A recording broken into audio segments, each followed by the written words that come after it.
What happened was the governor invited me and all of my family, father, mother, brothers, down to the governor's mansion for dinner. And we accepted it, went down there to Frankfurt, had a great dinner. My high school coach was there, Jim Gray. When I was being recruited, I asked the question, well, how many African Americans go to UK? And I think the number that I was given was probably a little bit higher than what it actually ended up being. You know, I heard a high hundreds, you know, but when we got there, it's probably low hundreds, if that many. So yeah, it was quite a transition. He gave me the, you know, the selling point that what it would be like to really be the first, you know, African American. It would be good for, you know, African Americans to integrate the SEC. It would be good for me personally, you know, to if I was going to live in the state, what it would do for me as you know, professionally after I finished playing football. And, you know, it was just the right thing to do, you know. And just felt that I, you know, with my you know, aptitude, intelligence, football ability, that I was a person that probably could pull it off, you know. And, you know, everything went as usual, as far as I knew, until they called us all together. And I can't remember if it was actually the, you know, the end of practice time or if they cut it a little short. But they did call us all together, had us get on one knee. And at that time, they told us that, you know, Greg had been injured and had been taken to the hospital. And that's what he was. He was, you know, paralyzed from, I think they said from the nose down. So just being there in traction, laying there, unable to do anything, it was devastating. You know, I couldn't, you know, it was bad.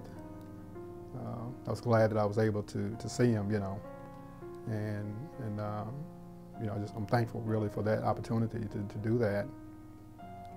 You know, we were roommates, and then for the next, I guess 38 days when he was in the hospital, you know, paralyzed, then it was like I was all alone. It was just me. I think that, you know, looking back now, at the time I didn't really realize what was going on, but, you know, in retrospect, now today, if something happened like that, you know, we would get counselors, you know, they would come in and talk to the players. We would do this. None of that happened back then. We can't say, you know, why, what happened. He was a young man that, you know, loved the game, loved the sport, fun-loving, good guy, you know, great person. And, you know, for this to happen like that, you know, who can say? I mean, we just don't know. I don't know, you know, what happened or why it happened. Just going through it was, you know, and reliving it, you know, it's tough. It really is. First thing we did, of course, was we had to go to a hotel that accommodated blacks, you know, and it was not the normal hotel that they would have normally stayed in. They had to find a different hotel, you know, because of me being there. You know, tremendous stadium, you know, big stadium. There were some bleacher seats out on the field that were wooden, kind of worn down, worn out. That's where there were some black, you know, fans were to watch the game, and you know, out of a host, I don't know if they were elsewhere in the stadium, but I just know they were there. And, you know, I thank God for that. Because being there, you know, alone, it's like God put him there, you know. The biggest thing was just, you know, having 70,000 people, I guess, in the stadium and only a handful of blacks, and me being the only one on the field. That's when the coach calls me in. Tells me I missed some classes, that you know, I need to find another way to get my meals. And you know, I said no. That was it. It was tough. It was a tough decision on what do I do? Do I leave? Do I go ahead and leave, or do I stay? So it wasn't, that decision was probably tougher than it was deciding to come in the first place, because I really felt like that he was sincere. That Greg and I, had pretty much, the way I could see it, we had done what we could do. Greg had died, playing, breaking the color barrier to do that. I felt like I had done all I could do up to that point. And, I just felt that the commitment that the coaches were saying they were going to make, Bradshaw, that Greg, that Wilbur, and Houston, and Albert could benefit from what they were saying.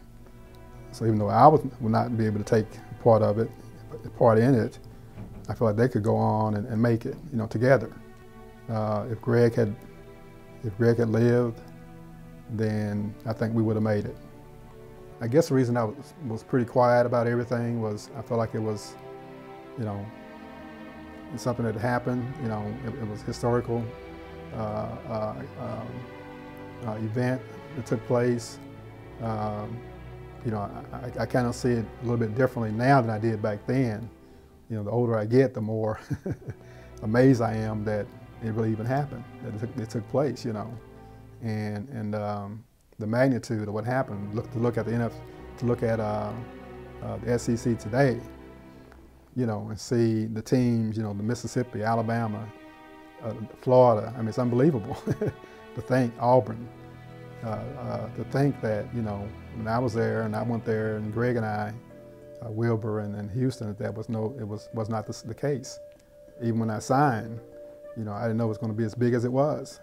I didn't know that all the newspapers in the country was going to say that the SEC has been integrated. It's just something I didn't really, I guess, relate to at that time.